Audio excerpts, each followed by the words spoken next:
The reason we were talking about Xavier Howard is because the Niners defense was really struggling today, and Tim Harris Jr. was on the field with the starters. Javon Kinlaw also not on the field.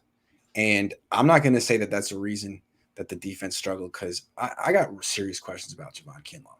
I mean, he did certain things well as a rookie, but ultimately he made no impact, no discernible impact. And he was a replaceable player. Was he better than Kentavious Street? I don't know. Not necessarily. Everyone was saying, okay, that's fine, though. He's a rookie. You know what I mean? No offseason. This is the year.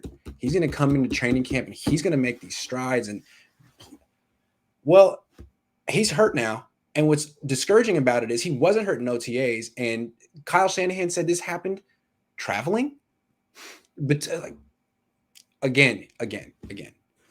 The reason I always thought this was ridiculous is because he's replacing DeForest Buckner, who's not just a great player, but he's like the most professional young man I've ever seen in my life. Yeah. And the first time I saw Javon Kinlaw, when he had that very funny press Zoom call after he got drafted, I was like, you're not, I'm sorry, dude.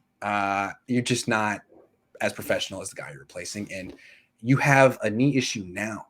Doesn't seem like he's managing it the best he can. He's already had a procedure, and he re-injured it traveling. I'm sorry. DeForest Buckner doesn't have problems like that. And it's very discouraging this is happening. It's in a way, the biggest news of today. Okay, I want to be very clear, because when you hear there's knee arthritis, you don't necessarily know what that means. And being somebody that has knee arthritis myself, I've looked a lot into exactly what it means. And essentially it means that the cartilage, your meniscus, is wearing away. Okay. It's tearing, it's fraying, and you're getting closer and closer to being bone on bone. Right. Okay. So whenever they say, hey, he had a quick procedure to go in and clean things up and scope it up. Yes, the procedure itself is not invasive.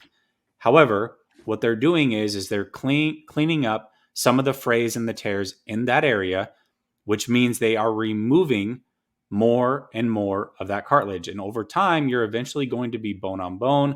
And if you're bone on bone as a professional athlete, you are not going to be a professional athlete anymore. Right. So that is what's happening. At that point, you retire. Right. So that's what's happening to Javon Kinlaw. Oof. At this point, it's unfortunate to say, but knowing that he started with that coming out of college as an issue already at so young, I would be shocked if he makes it to contract 2. And that's just being real. But at the same time, there's 2 things to be very positive about.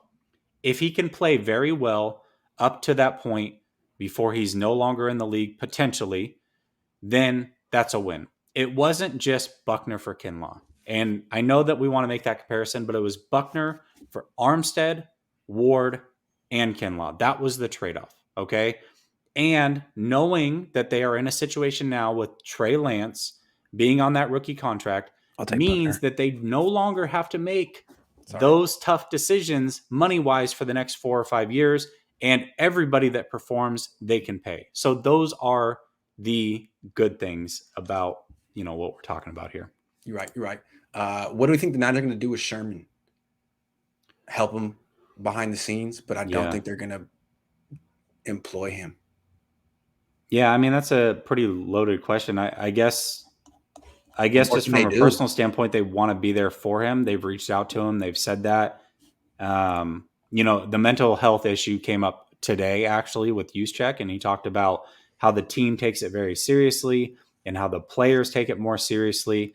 And it's a part of an everyday conversation when it wasn't necessarily a thing a few years ago. So that's a good thing. Did you catch my little Buckner whisper in there? I did. The trade-off. Yeah. No, I'll take Buckner. And I love Jimmy Ward, but damn, Buckner's so good.